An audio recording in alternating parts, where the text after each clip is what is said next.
আজ বড্ড ক্লান্ত লাগছে, কিছু খেয়ে নি, তারপর বলছি সব।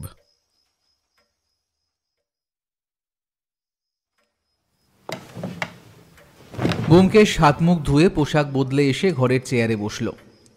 তারপর সত্যবতী চা এনে দিতেই চা খেতে খেতে আমার দিকে তাকিয়ে বলল, কাল রাতে একটা টেলিফোন এসেছিল, মনে আছে?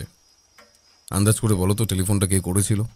যতদূর মনে হচ্ছে দাসবাবু, না হলে এমন কেউ যার পেছনে তুমি আজ গোটা দিনটা ছুটে বেরিয়েছ।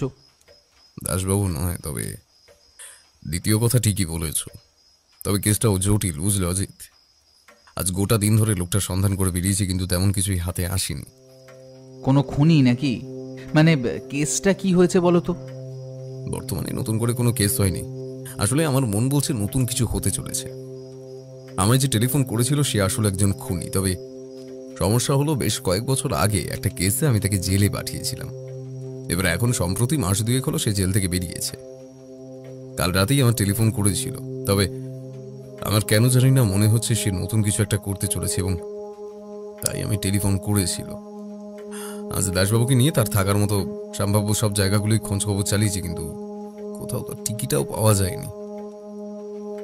অজিত, আমার মনে হচ্ছে সামনে কিছু একটা ঘুরতে চলেছে, বেশ বড় কিছু একটা। অন্তত একটা খুন তো হতেই পারে। ব্যোমকেশের কথা শুনে আমি অবাক হয়ে গেলাম। একটা খুন হতে চলেছে সেটা ব্যোমকেশ আগে থেকেই বুঝতে পেরে গেছে, অথচ তার করার মতো কিছুই নেই। এই অবস্থাটা সত্যিই বলার মতো নয়। আমি বুঝতে পারছিলাম ব্যোমকেশ সারাটা দিন কেন ঘুরে বেরিয়েছিল।